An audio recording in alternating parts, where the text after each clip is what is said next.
How often do we hear teachers say, the students just don't want to learn? Mm-hmm. When that teacher should really be saying, I suck at my job. As an educator, it is my duty to figure out what key works in your ability to learn. And if I don't, am I going to run around and blame you, or going to say to myself, I was too lazy to put in the extra effort to figure it out? So I operate on the principle that if I'm not succeeding in the first few moments of my encounter with you, it's my duty and obligation as an educator to figure out what you care about so that I can teach you things in a way that matters to you. Welcome back to Nomad Echoes, the space where we unpack the ideas moving our world. The place where uncomfortable conversations are not avoided. Today's discussion is intense, a debate that exploded online, a debate between criticism and reality. Today we are tackling a massive controversy sparked by the world's favorite astrophysicist, Neil deGrasse Tyson. He made waves by essentially putting the blame of a student's failure or lack of desire to learn squarely on the shoulders of the classroom teacher. And honestly, he might have a point. As an educator, isn't it your fundamental duty to build the system that triggers critical thinking?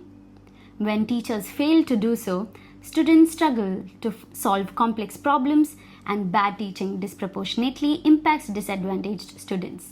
So I have to ask, shouldn't teachers stop deflecting and take full accountability for what happens in their classrooms?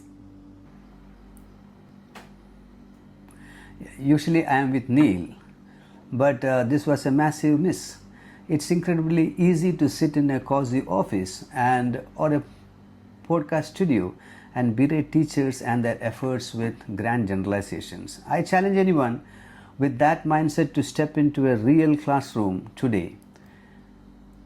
Maybe with 30 to 45 students cramped in a room for 45 minutes blocks and teach a mandatory rigid curriculum before making an assessment. But let us stop pretending that teachers just walk into the classroom only to read the textbooks. Teachers are expected to be educators, counselors, emotional support systems, event organizers, data analysts, and miracle workers all at once. We handle children with anxiety, children with no confidence, children who haven't eaten properly, children addicted to the screens, children carrying problems from the home. And despite all that, we still try every single day. We are doing absolutely everything we can. We spend our own money trying to incentivize the kids, but we are faced with a zero desire to learn. A student is a complex individual with, you can say, many outside life factors working against the education system. We cannot do it all alone. We already wear enough extra baggage and responsibility. Let us not add to that load. But hold on. Neil's argument is that if a student lacks motivation, a great teacher figures out what key works to unlock that student's mind. If a child walks out of your classroom uninspired, isn't that a scientific indicator that this teaching method failed? How is that a scientific statement? It is easy to say when you are a university professor teaching paying students who chose to be there. Now let me give you a metaphor that perfectly describes today's system. Learning is like a restaurant. You go to the restaurant and look what's on the menu, and you can get it altered a little bit to fit your taste. But you don't show up to a school thinking that your teachers are your personal chefs. Now we are dealing with an environment where the kids stay late up on the devices, show up with a whatever attitude, and cause total disruptions. You can lead a horse to the well, but you cannot make it drink. Even when you believe the horse needs water, the final decision to drink falls on the horse. So you are saying that the parents and the administration have no part in this. Where does the accountability shift then? It takes village. Parents plays the most vital role. It's a parent's job to structure their kids and teach them age appropriate skills from the childhood from back at the home. Yeah, teachers don't have a magic wand, and there is the truth there, and teachers know it better than anyone. But here is what the people miss. Teachers don't create the system alone. We work inside the systems designed by, you can say, policies, exam, pressures, rankings, expectations, and society itself. And despite those limitations, good teachers still fight every day to inspire curiosity, to build confidence, to make the students think, to prepare them for a world changing faster than any textbooks. Instead, we live in a world where teachers are afraid of the administration is afraid of the parents, and the parents are afraid of the kids, meaning the kids aren't afraid of anybody. The moment we adopted this toxic mindset, that is solely the teacher's responsibility to make an unwilling student want to learn, education went downhill. We are graduating kids with no grit, no resilience, and unrealistic expectations. So teachers are fighting against a broken system every single day, driven by pure passion and purpose, despite low pay, extreme restrictions, and constant criticism from people who have never stood in front of a modern classroom. We pour our hearts into building our students' futures, but we cannot be the only ones fighting.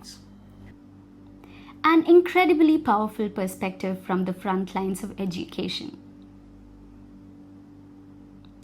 Schools don't teach life? Yeah, life cannot be taught by one textbook. It takes parents, society, and teachers together. Students are mentally weaker today.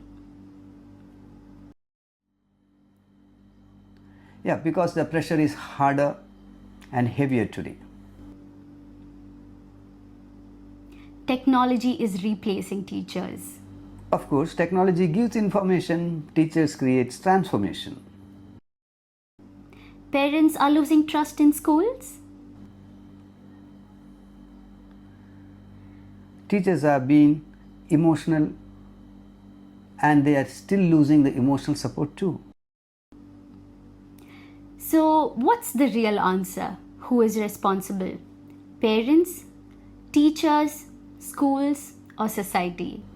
Yeah, maybe the real problem is that everyone is fighting with each other while the students are caught in the middle.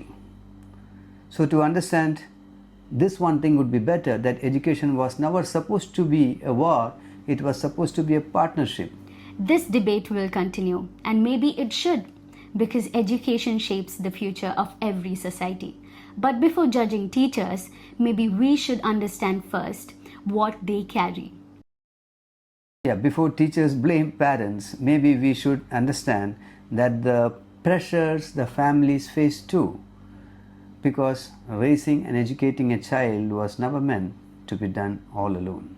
Now, we want to hear from the Nomad Echoes community. When a student fails to learn, is it a failure of the teacher's imagination, a lack of parental support, or a complete structural breakdown of the modern school system? Who holds the ultimate responsibility? Drop your thoughts in the comment section below. Hit that subscribe button and join Echo Chamber. See you on the next video.